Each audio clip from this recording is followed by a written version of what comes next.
오늘의 수업은 러시아의 남자 푸틴에서 시작하도록 하겠습니다. 크림반도와 통계의 이야기입니다. 최근 러시아가 우크라이나에서 전쟁을 벌이고 있습니다. 러시아는 땅이 넓고 자원이 풍부한 나라지만 기후가 나빠서 활용에 어려움이 많습니다. 그래서 역사적으로 끊임없이 바깥으로 확장해 나가려고 하고 주변 국가들은 이런 러시아를 감시하고 견제해 왔습니다. 그래서 2021년 현재 크림반도 주변의 우크라이나에서 사람들이 싸우고 있는 것처럼 1853년에도 우크라이나 지역에서는 전쟁이 벌어지고 있었습니다. 바로 교통과 자원의 중심지 우크라이나, 그 중에서도 크림반도를 둘러싼 세력 갈등이 반복되고 있는 건데요. 우선 오늘날의 우크라이나 전쟁과 푸틴, 그리고 170년 전의 크림 전쟁과 나이팅게일의 이야기를 해보도록 하겠습니다. 강력한 푸틴과 러시아가 지금 우크라이나를 쉽게 이기지 못하는 데에는 여러 원인이 있지만 제대로 보급을 진행하지 못하기 때문이라는 지적이 나옵니다. 빠르게 진격하다 보니 기름을 제대로 보급하지 못해서 탱크가 장갑차가 멈춰서기도 하고 넓디 넓은 러시아 전체에서 군인과 장비들을 이동시키다 보니 여러모로 차질이 빚어져서 실제로 군사작전을 펼치는 게 원활치 않다는 소리도 들립니다. 제때 필요한 물자와 병력의 수요를 알아내고 어디에 얼만큼을 비축하고 이동시키는가를 결정하는 것은 의외로 쉽지 않은 일인데요. 이런 보급 업무를 맡는 군인들이 의외로 대단히 많습니다. 러시아가 지금 통계 문제를 소홀히 해서 우크라이나에서 제대로 싸우지 못하는 상황이기도 한데요. 푸틴 같은 강대국의 대통령도 통계의 중요성을 제대로 이해하지 못하면 큰 코 다치는 것이지요. 170년 전 현재와 비슷한 구역에서 벌어졌던 크림 전쟁에서도 통계가 은근히 중요한 역할을 했다는 이야기가 있습니다. 바로 영국의 간호사 나이팅게일이 그 주인공인데요. 크림 전쟁에서는 영국과 프랑스, 터키가 합심해서 러시아와 잘 싸웠습니다. 하지만 이 크림 전쟁의 승리 뒤에는 부상당한 병사들이 제대로 보살핌을 받지 못하는 비참한 현실이 있었습니다. 많은 분들이 나이팅게일이 부잣집 딸의 편안한 생활을 버리고 부상병들을 위해 전선에 달려갔다는 이야기를 들어봤을 겁니다. 당시 간호학이 제대로 발전하지 못했던 상황에서 간호의 기본 개념을 세우고 발전시켰다는 이야기도 위인전을 통해 접해보셨을 겁니다. 하지만 이때 상대적으로 잘 알려지지 않은 나이팅게일의 비장의 무기가 있었으니 그게 바로 통계였죠. 나이팅게일은 부상병들을 헌신적으로 보살피는 한편 모국인 저 멀리 영국에 있는 많은 높은 분들에게 현지 상황을 이해시키고 지원을 해달라고 설득하는데 통계를 활용했습니다.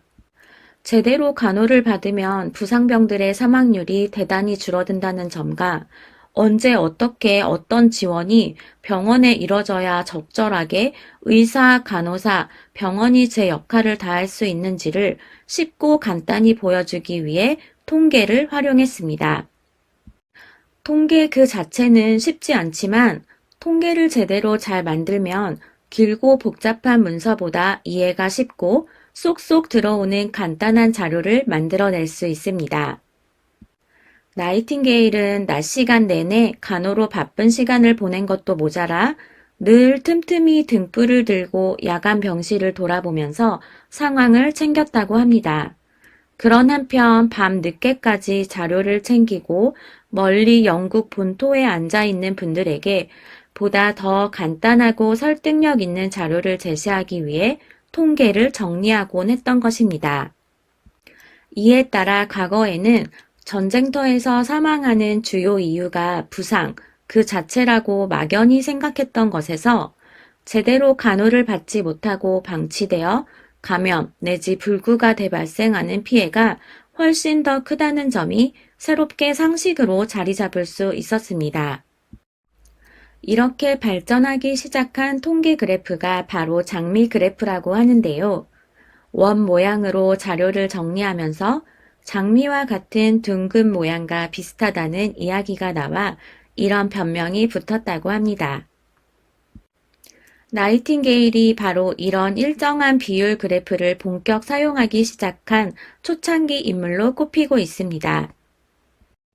지금은 초등학교 학생들이 배우는 기본적인 비율 그래프인 막대 그래프, 원 그래프 등이 처음에는 대단히 혁신적인 정보 처리의 혁명이었다는 이야기입니다. 그렇다면 언제 통계가 등장했을까요? 아주 오래전부터 등장하기는 했습니다. 고대 중국에서는 홍수가 자주 일어나 물을 다스리는 일명 치수 사업이 중요한 일이었습니다. 이런 경우 자료를 통해 물자와 인력을 관리하면 대단히 편리하겠죠? 서양사의 핵심인 고대 로마에서도 통계는 모습을 드러냅니다. 현재 인구 조사를 센서스라고 하는데요. 로마에서 인구조사 통계를 시작했다고 알려져 있고, 당시 라틴어에서는 이를 캔서스라고 불렀습니다. 발음이 변해서 현재 영어 단어의 센서스가 된 것이지요.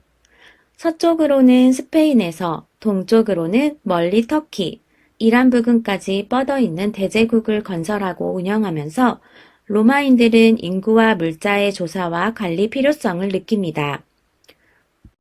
또 로마인들은 기본적으로 대단히 실용적이고 실생활에 도움이 되는 과학이나 기술을 소중히 여기는 사람들이어서 토막 기술과 함께 수학적 통계 등에 대단히 소질을 보였던 것으로 알려집니다.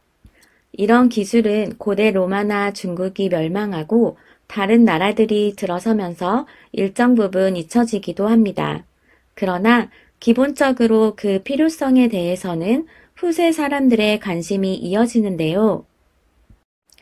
중세에는 통계가 관심을 제대로 받지 못했지만 유럽인들이 멀리 넓은 바다로 뻗어나가고 세계 각국의 식민지를 건설하는 시대가 오면서 통계는 다시금 빛을 보게 됩니다. 전 세계의 식민지를 운영하고 끊임없이 전쟁을 하려면 많은 배와 군인, 물자를 갖추는 것도 중요하지만 이걸 관리하고 이동시켜야 합니다. 제대로 파악하는 것이 첫걸음이 되는 건데요.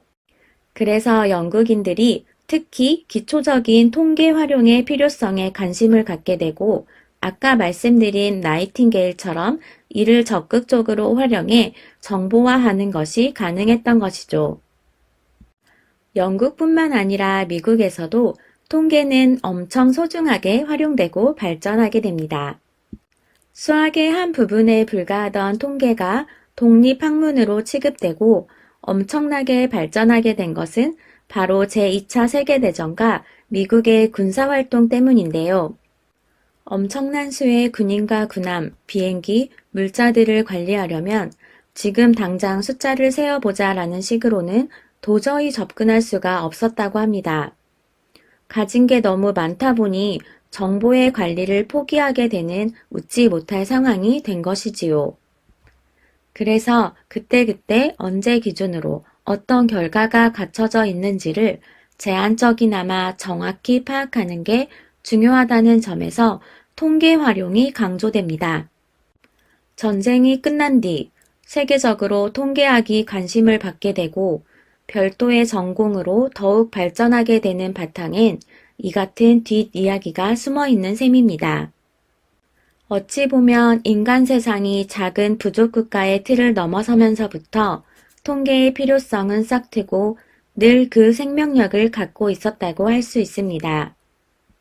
그리고 평화 시에나 전쟁 시에나 통계의 쓰임새는 무궁무진하다는 것인데요. 통계를 통해 사람을 죽이고 살리는 전쟁뿐만 아니라 평화적으로 사람들의 생활을 더 확실히 발전시키는 쪽으로도 활용할 수 있는 것입니다.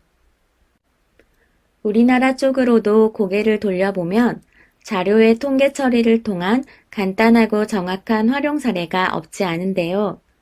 다산 정약용 선생은 자료를 추려내고 표로 만들어내는 특별한 재주가 있었다고 합니다.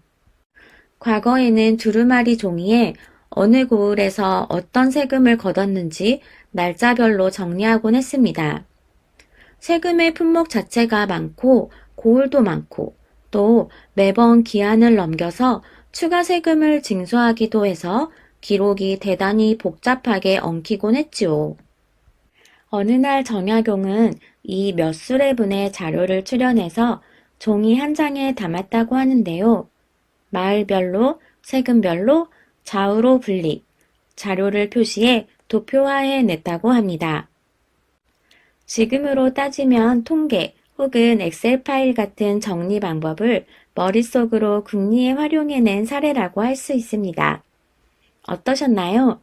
복잡하게만 느껴지던 통계가 왜 필요한지, 그리고 우리에게 동떨어져 있기만 한 게 아니라 연관성이 왜 높은지 관심이 조금 생기지 않나요?